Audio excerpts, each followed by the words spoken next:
Hello and welcome back to the Metropole Grid. My name is Andre. Thanks so much for tuning in. I just want to take a quick detour away from the standard unboxing of this is the Dataless Complex, the first data pack of the Red Sun cycle, just to stop and talk a bit more in depth about Jemison Astronautics. This is a new ID. It's a Weyland ID that's come out in this new data pack, and it's come specifically with two other cards that directly support this archetype. And why I'm most excited about this identity is it actually is presenting a brand new archetype that plays rather radically different than anything Weyland has done before. So again, I wanted to take a bit of time just to talk about this a bit more in depth. I'm aware that the unboxing videos are a bit on the longer side because I do like talking at length about certain things. So I think this is probably a good enough way to break those down into two more manageable videos. Before we jump in, I generally have been saying this now regularly, that there are time codes in the description below the video. So if there's anything in particular you want to hear about in this video, don't feel bad about jumping around and finding what you want. So let's begin. This is Jemison Astronautics, which is a name actually that is a reference to May Carol Jemison. And she was an astronaut. She was actually the first African-American woman to travel in space. She traveled aboard the Space Shuttle Endeavour, which was launched in September 12th, 1992. I was, at that point in time, I was actually 1 year old, so I don't directly remember these events. But everyone who I've talked to has said it was pretty good. Now, Mae Jemison was not only like a really decorated space lady, she was also an engineer. She was a doctor. She spent a lot of time working in West Africa, working in refugee camps, battling malaria. And she was also a dancer, an avid dancer. She was actually known for dancing in space, which might have been the first.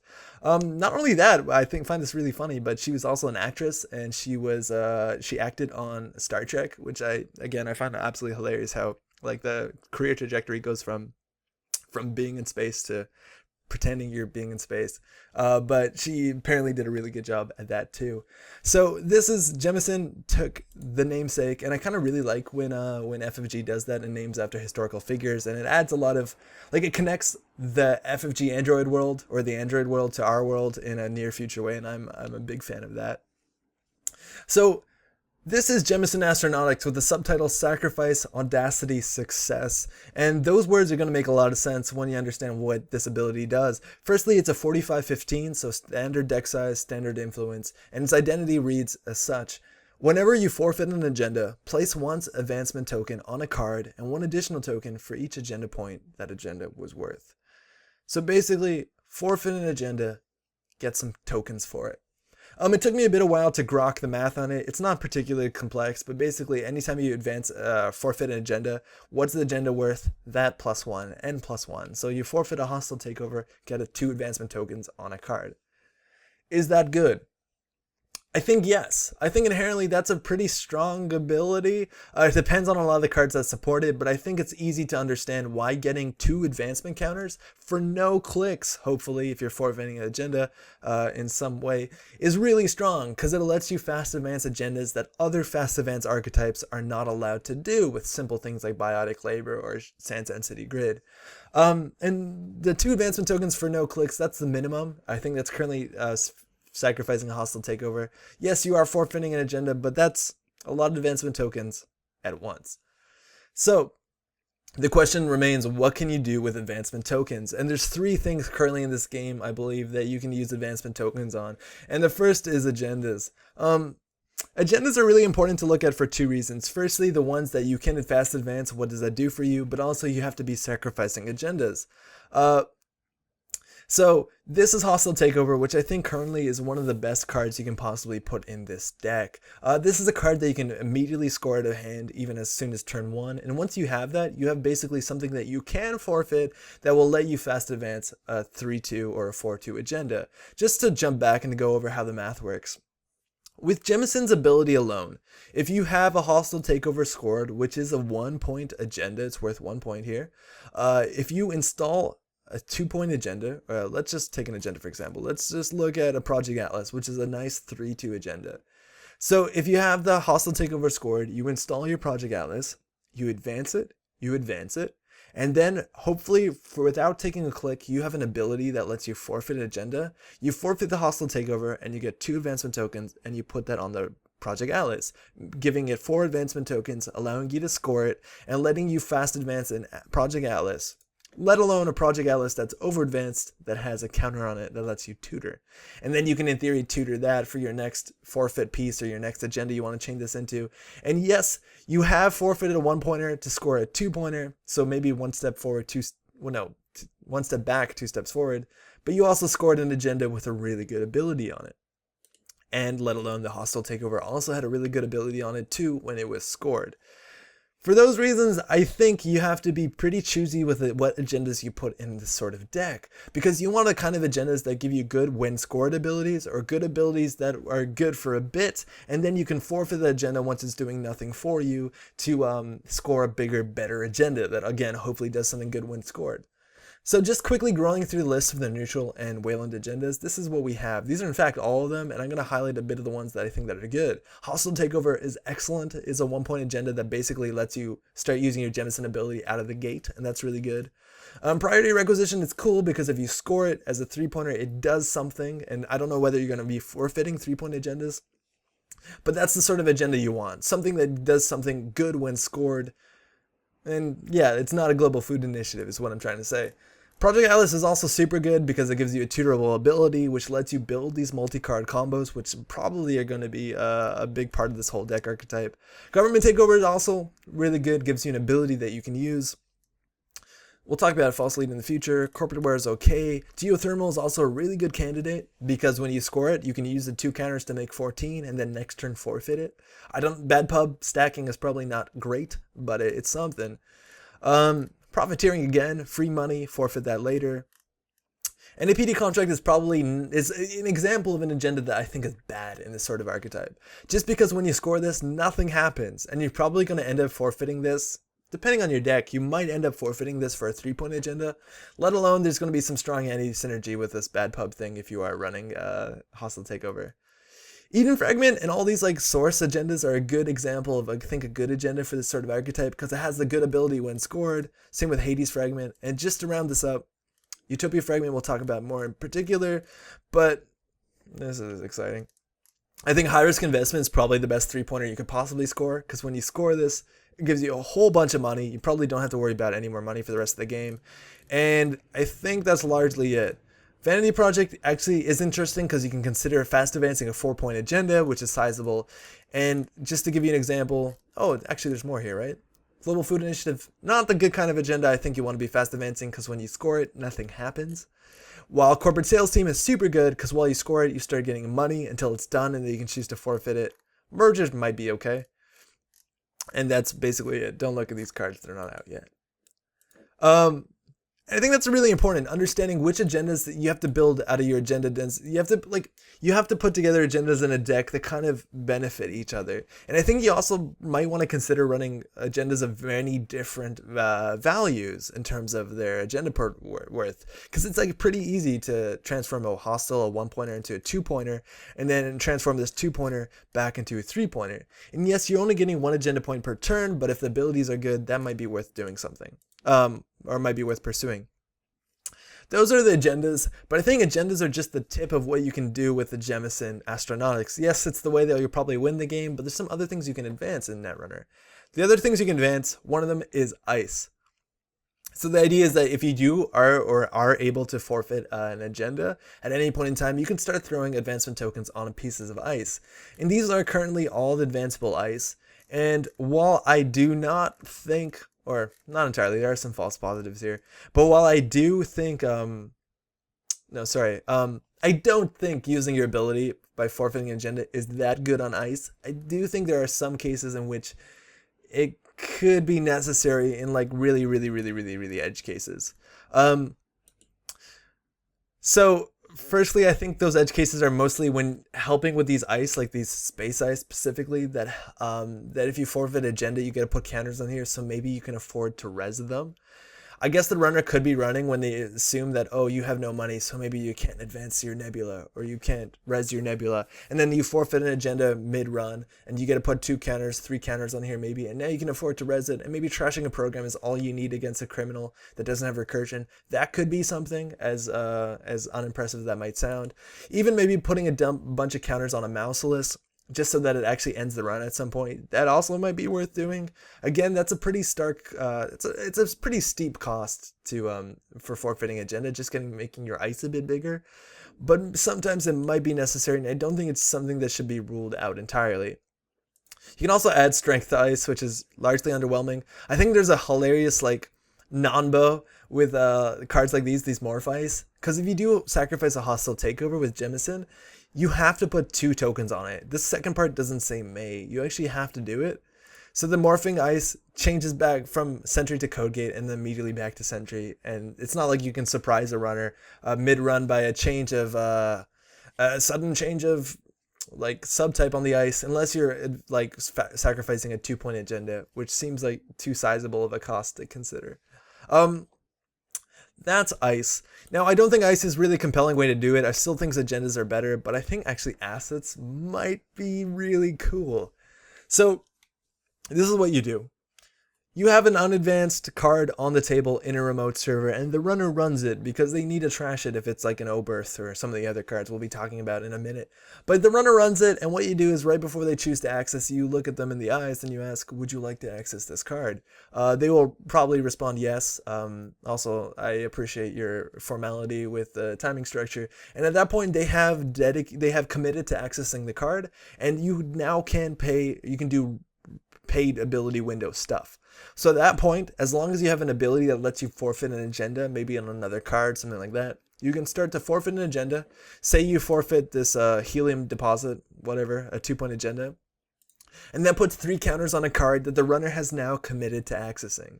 And this can be devious. This can actually win you games in some scenarios. These, again, are all advanceable assets. Again, there are some false positives, like with early premiere, but so be it. And let's look at here for one beautiful influence, what you can do with Project Junebug. Do you want to access? Yes. Sacrifice a Project Atlas somehow.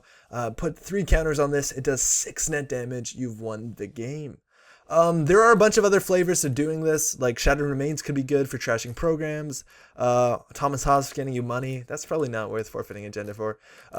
Plan B, forfeiting agenda to score another agenda, maybe, because that's what you're going to do anyways. I think Ghost Branch is the other really good one besides Project Junebug, because if the runner accesses this, they now have a bunch of tags, and if they don't have the appropriate money or clicks to remove at least, like down to, if they end their turn in 2 tags, that's called Boomtown. Welcome to Boomtown. Not a lot of people leave Boomtown. I think that's actually really compelling. Aggressive Secretary is a bit more influence, but trashing programs can be okay against certain runners, especially criminals. And I think that's actually kind of sweet. I think the Junebug thread alone might be pretty interesting. I just want to talk a bit now, if this does happen, about Junebug and Ghost Branch. When you do this combo thing where you say, like, do you want to access? They say yes, and then you use a paid ability window. Runners can also now use their paid ability windows. So if they are running something like Aaron Moran that lets them, like, draw cards as a paid ability window, they can draw up before hitting the Project Junebug, if they know it is a Project Junebug. So the runner can react to that, pulling out a Deus Ex. It's not foolproof, but it's largely foolproof. That's that. So that's Jemison. An ability, the Jemison alone lets you do a couple things that are very unique to this ability. Firstly, it lets you fast advance basically any agenda in the game with largely minimal support, as long as you can forfeit an agenda. It lets you advance ice, not so good. And it lets you maybe make some devious on-access traps. I think that's pretty compelling. Now, the strength alone on Jemison, which has been a caveat I've attached to most sentences, is you have to forfeit an agenda. So how do you do that? Because that's not something you've probably been doing a lot in Netrunner, all things considered, because it's generally been just a way to make costs on things much more expensive, as opposed to doing something really, really, really cool for you. So these are all the cards currently that let you forfeit agendas. And there's only 9 of them. Only 9. This says 10, but it's counting Jemison itself. So let's go through these really quickly and see what we're working with. There are 2 ice that let you forfeit an agenda. One of them is Enforcer 1.0, which is 2 influence, so it is splashable. The other one being Archer, which is a really good Weyland ice, and a lot of people have to play around because it's pretty bad if this fires. Now, I don't see any good way to like fast advance or fire traps or do anything really compelling when you res an Archer or an Enforcer 1.0, and I think the Jemison ability, if you are going to run these ice, will just let you, as like a as a consolation, let you just advance other pieces of ice that are already on the table. So it's like, oh, res archer, forfeit a hostile takeover, put 2 advancements on your mouse list. That's okay. That's not amazing, but that's not really a way that you can actively be advancing agendas and fast advancing. There are arguments that you could run things that help you advance things, like you could run an executive boot camp that'll let you res cards at the beginning of your turn, but that just seems incredibly convoluted. Other ways are these assets, and we have a couple of them that have been printed in the last couple cycles that have as an additional cost, like Ibrahim Salem here, that says as additional cost to res Ibrahim Salem, forfeit an agenda. I'm not going to talk about Ibrahim so much. I'm going to talk more about Corporate Town because it's in faction and it's very similar in what it does in some ways. The thing is, if you have Corporate Town on the table, the runner has to trash it. 100% has to trash it, because at any point in time, if you have an agenda scored, you can just install advance your agenda or do the whole trap thing. And in res Corporate Town, yes, it's not going to do anything because the runner has a whole turn to react and trash it, but you forfeit an agenda and now you can put advancement counters on your agenda and fast advance, or you can basically that. Or if it's on your turn and or the runner's turn and they're running, you can res Corporate Town to forfeit an agenda and hit them with that June bug. And I think that's pretty cool. The cool thing about Corporate Town too is it has a really good ability. Before Jemison, the only time people would res Corporate Town is right at the window before their turn starts, just so they'll forfeit an agenda. So at the beginning of their turn, Corporate Town fires. You're probably not going to get that to happen, considering that's just not a great way and you're missing out on your Jemison ability. But the runner will have to go and spend a click and 5 credits to trash this on their turn if they don't want to get their resources trashed, which is an added benefit of fast advancing a card. That's pretty sweet. Otherwise, you do have 24/7 news cycle, which is interesting because it's an operation that lets you forfeit an agenda on your turn, let alone it lets you fire the when scored ability on another agenda. So as long as you have 2 agendas scored, you can do some cool stuff here. It's interesting because, again, we said we would probably be running a lot of agendas that have good when scored abilities. You also have Posted Bounty, which says when you score Posted Bounty, you can forfeit it immediately to get the runner 1 tag 1 bad publicity. That doesn't work so well with Jemison, but I could see some arguably convoluted combos with forfeiting another agenda to get the ability of Posted Bounty, which you also forfeit Posted Bounty. So now you forfeited 2 agendas in a single turn, which gives you a whole bunch of advancement tokens, so maybe you can fast advance one of the bigger agendas in the game. Also, the runner might have a tag now, or they do have a tag, so maybe you can punish them in some meaningful way. I don't know, that seems a bit far-fetched. Quarantine System, we'll talk about in a bit because it's one of the cards in the cycle. And Oberth is another one we'll talk about in a bit. And lastly, we have False Lead. I think False Lead is actually one of the more compelling agendas to run in this archetype. And that's because forfeiting False Lead can be done at any paid ability window, and as far as I understand, it also can be done on your turn, which is pretty sweet. So let's talk about 2 scenarios. Say you do score a False Lead, you just advance it out, maybe you fast advance it out. And now at any point in time, if you have an agenda on the table and the runner does not run on it on the first or second click, you can forfeit it. And not only do they lose the rest of their turn and their ability to run and steal this agenda, but you get 2 advancement counters on whatever agenda's on the table. So if it's an unadvanced card and the runner didn't run on it in first and second click, forfeit False Lead, you got 2 advancement counters on that agenda. And now on your turn, you could advance it, and fast advance a 5/3. I think that's pretty sweet. Especially, I think False Lead's really good with Off the Grid.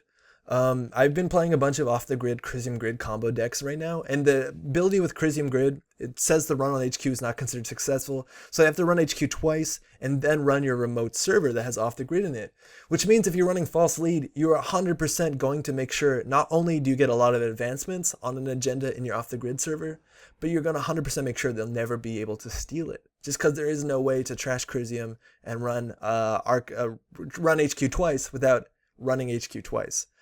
I guess it gets worse if they run Beth Kilrain Chang or have more than 4 clicks, but in most cases, it seems pretty compelling. Let alone Crisium Grid Off the Grid is good on its own. And I've been running that deck in Gagarin, which doesn't seem that good, so I'm excited to try that out. Another really funny combo with this is if you go for double False Leads, you can do some really nuts stuff. So imagine you have 2 False Leads scored. What you do with 2 False Leads scored is you can take a government takeover, which mind you is a whopping 6 agenda points, and you can install advance this in a new remote server. You pass the priority over to the runner.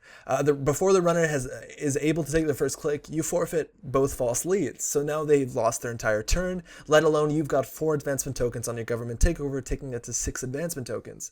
Back to you, it's your turn again now because the runner had lost all their clicks, and advance, you've scored a government takeover. Fast advanced. That's pretty sweet. That's okay, and I don't actually think scoring 2 false leads is that difficult to score a government takeover. You can obviously add a biotic labor in there to get a fast track in there and do some other things to make the combo more reliable, but it's honestly doesn't seem absurd. Again, I think you can forfeit false lead. I'm like 90% sure you can forfeit false lead on your turn because of the if able clause and the fact that forfeiting it does change the game state. So you can always just use this as an on-demand 2 advancement counters on a card to fast advance your 4-2 out. That seems pretty sweet.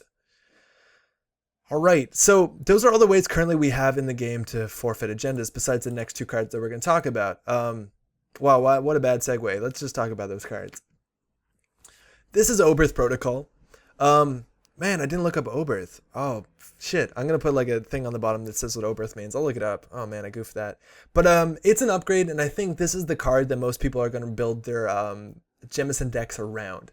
And if you ask me, I think that's a mistake. I think it's a really good card in a Jemison deck, and maybe it is the best card, but I think it's actually really possible to make Jemison decks that don't actually have Oberth Protocol in the deck. To talk about what Oberth does, for 2 credits you get to res this. You also have to forfeit an agenda, which reminding you that's actually a good thing because it lets you do cool things. But the ability once Oberth is resed is the first time you advance a card in or protecting this server each turn, place an additional advancement token on it, and it's only 2 credits to trash, which is barely anything at all. So this gives you basically an extra click a turn of an extra free advancement that not only you didn't have to click for, you didn't have to pay a credit for. So again, basic combo. If you have Oberth in hand and a 2-point agenda and you have a hostile takeover scored, you can install Oberth. Well, this is no different. Oh yeah, I guess. No, this is fine because there's a way to forfeit an agenda. You install Oberth, you install your agenda on top of it, res Oberth, sacrifice your hostile takeover, put 2 advancement counters on your agenda, and then advance it once, and then Oberth puts another advancement on it, and you just fast advance a 4-2. Again, if you have a 2-pointer scored, you can use the same combo with Oberth Protocol and a 3-pointer to fast advance it. And being able to basically play a card from hand that lets you forfeit an agenda if you keep this in HQ, it's like very similar to a biotic labor, except technically stronger. And technically a lot stronger, because not only are you getting that free advancement, which you could do on its own if this like didn't have well, not really. Okay, anyways, but not only are you getting the free advancement, but you're also sacrificing or forfeiting an agenda, which gives even more advancement counters. So in some ways, it's a lot stronger than biotic labor. It can be trash for 2. And I actually think that's a big problem right now with this card, and let alone all the other assets that you're required to fast advance with, is that you're probably playing hostile takeover, so you're giving bad pubs, so trashing this stuff becomes like super trivial.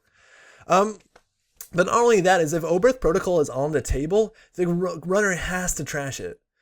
So if you protect it with ice, they have to get in there, because if they don't protect it with this ice, you can trivially, without forfeiting an agenda, begin to fast advance agendas that have a difficulty of 3 or less, right? Because you install advance, get the extra advancement, advance again, and you can start chaining, what are they called? Project Atlases or false leads. So this is a must trash asset once it is on the table. I think it's definitely good. It's definitely good, and it's definitely a tool you want in your deck. It lets you fast advance. The runner has to deal with it. If you put it in a server that they can't get in at this point in the game, you might get 2 agendas out of it, and that's good. It also protects or gives the ability to the entire server and not just cards in the server. So I actually think there are some arguments or some board states in which it might be superior to put this as an upgrade on HQ on R&D. So like install this on R&D, install your agenda in a new remote server, advance it, res Oberth Protocol just to forfeit an agenda to fast advance your agenda and get that scored. And then next turn you can start advancing your ice on R&D and get a bit of value out of that. Just because if you are putting this in a naked remote, the runner is going to trash it because they probably trash it for 2 to 1 credits, and that's not very difficult. So maybe protecting this is okay. There are a bunch of counters to Oberth, or more specifically 1 direct counter. You see Oberth here is unique, which means you only have 1 of them, which means if the runner is playing Rumor Mill either before or after Oberth is on the table, you're going to have a problem because you can't res it, or actually you can res it, but it's not going to do anything. So you're going to have to deal with that. The funny thing is that you can res Oberth, and there's actually a really funny interaction here. If you are playing Rumor Mill, or sorry, if the runner is playing Rumor Mill, all the text boxes on unique cards are blanked, so you can actually install your Oberth and just res it for free without forfeiting an agenda. On one hand, it's not going to do anything because this text box is still blank, but now the runner has to trash this because as soon as you turn off Rumor Mill, you basically have this really good ability. And you get a res it without forfeiting an agenda, which on one hand, again, is good, but on the other hand, it's bad because you're not fast advancing. But I think that's funny. It's a funny interaction. The other card that we have in this pack is called Quarantine System, which I think a lot of people, again, are going to refer to as the worst card out of the two, and I can argue it might be just as good. It's okay, it's less good, but I think it's actually really, really, really, really, really strong. This is a Quarantine System. It's an asset. Res for 1, trash for 3. Pretty good numbers already. 4 influence. By the way, these are all like 4 influence cards, so we're not going to see this much anywhere else. And its ability says, at any point in time, not when you res this, at any point in time, forfeit an agenda, res up to 3 pieces of ice, lowering the cost of each ice by 2 credits for each printed agenda point on forfeited agenda. So this does 3 things. Maybe 2.5 things. Firstly, it lets you forfeit an agenda whenever you want. As long as you have an agenda forfeited and this is on the table, you can always res it and forfeit an agenda in like the same paid ability window to be able to fast advance a card. And that's really good and makes this 100% a must trash asset. Because you have to remember, if this is on the table, you res it, you forfeit an agenda, and now you fast advance another agenda, next turn you can forfeit that agenda to score an even better agenda. And that could be something. And the corp has to trash this, or the runner has to trash this. Let alone they have to trash this, or they should 100% trash this before you get a res it and use its ability. That's super good, and is a card that lets you like basically forfeit agendas as many times as you want, as long as you have agendas to forfeit and the runner doesn't trash it. Secondly, this card actually does something good when you forfeit an agenda, which again, I think Corporate Town does, but not immediately if the runner doesn't deal with it, but it lets you do something pretty strong. It lets you res ice, and res ice at a discount, and those are 2 very separate ideas that are both individually good. Firstly, resing ice is super good. Because it lets you deal with cards that are pretty difficult to deal with and are somewhat popular. This is DDoS that prevents a corp from resing ice. So if you're playing against a deck that's like a diaper deck that's trying to win in one turn by using DDoS and false echo, resing ice is basically how you win against that deck, or at least make it harder to lose against that deck. And so being able to deal with this is super good, especially because it's in a card that you're probably going to be running anyways, and it's not like a spicy tech slot. Another card that's incredibly punishing and a lot of people don't like playing against is Blackmail.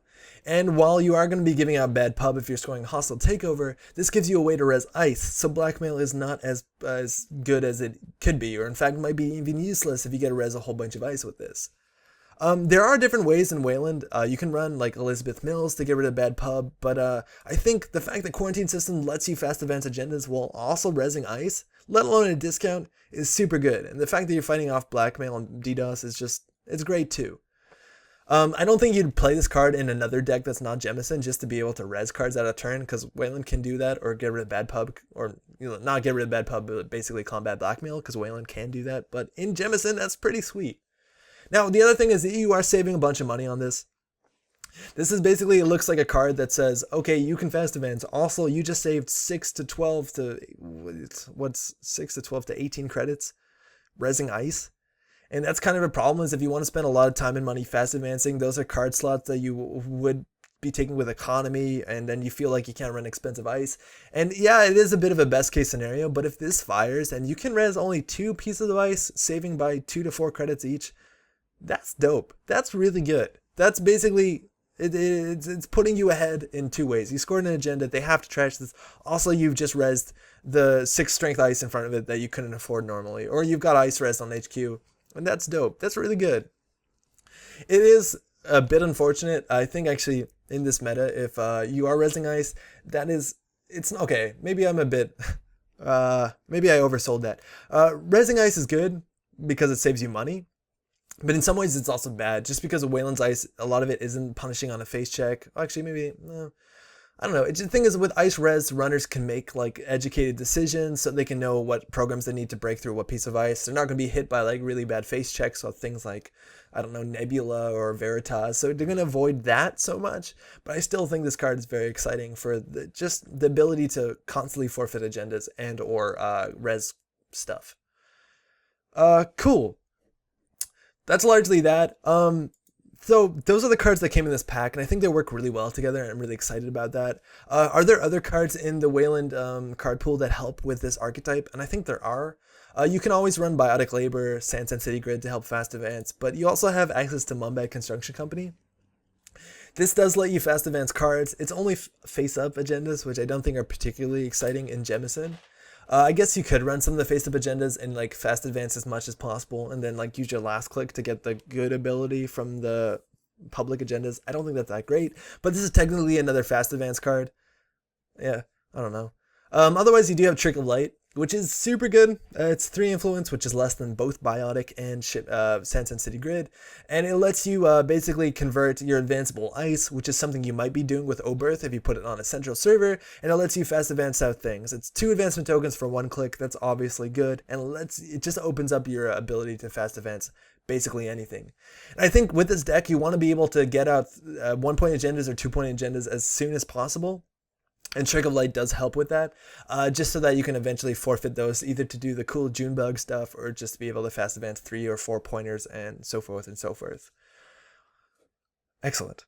What do I have here? Okay, so now how do you combat this, or what are the problems that are going to keep this identity down? And it's generally just, there's a lot of ways to fight fast advance in general. So for instance, the bane of fast advance is Clot, and you're going to have to be able to deal with Clot if you want to go on a fast advancement plan, or fast advance plan. That's not a surprise for anybody who's been playing Netrunners for the last 2-3 cycles. I think it's 2 cycles. And generally the most common counter to that is just putting 1 or 2 Cyberdecks Virus Tweet in your deck. This card's good anyways, considering medium is a thing to be reckoned with. So you got to be a bit mindful of that. I think another big card that is like a big thorn in the side of this identity is Employee Strike. So Employee Strike is a current that blanks the text box of a corp identity, which obviously is not good in almost all matchups, but is specifically, I think, powerful in the Jemison matchup, just because the way to turn off Employee Strike, there's 2 ways. Either play your own current, which you can do in Weyland. You do actually have access to some pretty good and cheap currents, like Paywall Implementation, I think is pretty fine, but also scoring an agenda is another way to turn this off. However, Employee Strike is going to make it harder for you to score an agenda. So this identity might actually be one of the hardest identities to shake Employee Strike. Like if you compare that to ETF, which if you play, Engineering the Future. If you play Employee Strike on Engineering the Future, they're going to be making less money. It doesn't directly make it harder for them to win the game. They'll just have to play a bit slower, or their econ's going to be a bit more taxed out. But it's not directly harder to score an agenda. However, there are cases with Employee Strike, if you build too much in on the Jemison Astronautics theme and mechanics, that you won't be able to turn it off if you don't have a current. So be a bit mindful about that, because that's actually going to be like pretty strong. I think that's what I had here. Yeah. So Jemison Astronautics at this point in time is the worst it's going to be, without taking into account any sort of meta changes. And that's because it's going to require a lot of card support, because it is actually, it's a relatively new ability, and all these cards that forfeit agendas, all these are relatively new things, and it's going to require a bunch of support. Now, I have a pretty, it's technically strict, but also not very sure about it, my policy on this channel regarding spoilers. I generally don't want to talk about spoilers directly, specifically if they're not spoilers that have been given to us through FFG news articles. Now, I'm just going to give you a glimpse of this real quick. Please don't look that closely if you want to avoid spoilers, but this is a website, or this is a forum post on BGG, Board Game Geek, that's called Forest Flatline, that has been maintained since I've been beginning to play Netrunner, and it's just, that's what they look like, that stores and compiles all verifiable spoilers of upcoming Netrunner cards, and it does a really good job, and I would check that out if you're interested into that. Now, at Worlds last year, so it's been a couple months ago now, they were running an event that I believe was called the Gunslinger event. And the Gunslinger event what it did is it allowed players who showed up to play against the designers and the developers and the staff at FFG, and you would play against them in a battle of Netrunner or Netrunner games, but they would be playing decks using cards that weren't released yet. So there was 2 IDs that were being played. One of them was Jemison Astronautics. The other one was an upcoming Jinteki ID. Now, these decks were including all these cards that haven't been released yet. Obviously, there are cards from this Red Sand cycle. Maybe some of them are actually in the upcoming Terminal Directive. But we basically saw a lot of images and a lot of text from upcoming cards that support Jemison Astronautics. And I'm super excited for this ID because there are a lot of agendas specifically. There's a lot of operations specifically that I know are coming out in the next 2 to 5 months that are going to make this ID even stronger. If you want to check out what they are, go to 4 is flatline, 4 is spelled like the number, and you can scroll down that list and see some of the stuff are coming out. Some of the agendas, specifically there's an agenda that's coming out that's going to make this a lot better, and there's 2 operations I think that make it very compelling too. So for the future, I'm incredibly excited for this identity, but right now, it's a bit annoying because I think right now it can still do something very unique or interesting, but it's not going to be as good as it will be in at least 6 months. That is Jemison Astronautics, and I'm actually pretty excited for it and for the future going forward, and I think there's some really compelling things you can do with this. I know I'm going to be playing this pretty heavily for the next couple months, probably. I'm a pretty hardcore Weyland player, and this is kind of up my alley, so I'm really excited for it. If you have any opinions on this ID, or what are you excited to build decks around, or how are you going to do things in general, let me know in the comments below. Otherwise, thank you so much for watching. Stay tuned. Tomorrow we'll have the corp side of the rest of this pack, which has 9 more cards in it, as well as there's videos every weekday night. And Thursday, this particular Thursday, which is March the 2nd, 2017, if you watch this in the future, we're having a live stream like we do every Thursday at 8:45 Eastern, but this one is going to be in the Randolph Boutique, and it's going to be like a draft played in person. So I'm excited for that because we've never done that before. Otherwise, thanks so much for watching. Let me know what you think about Jemison, and I'm super excited for the future. Ciao.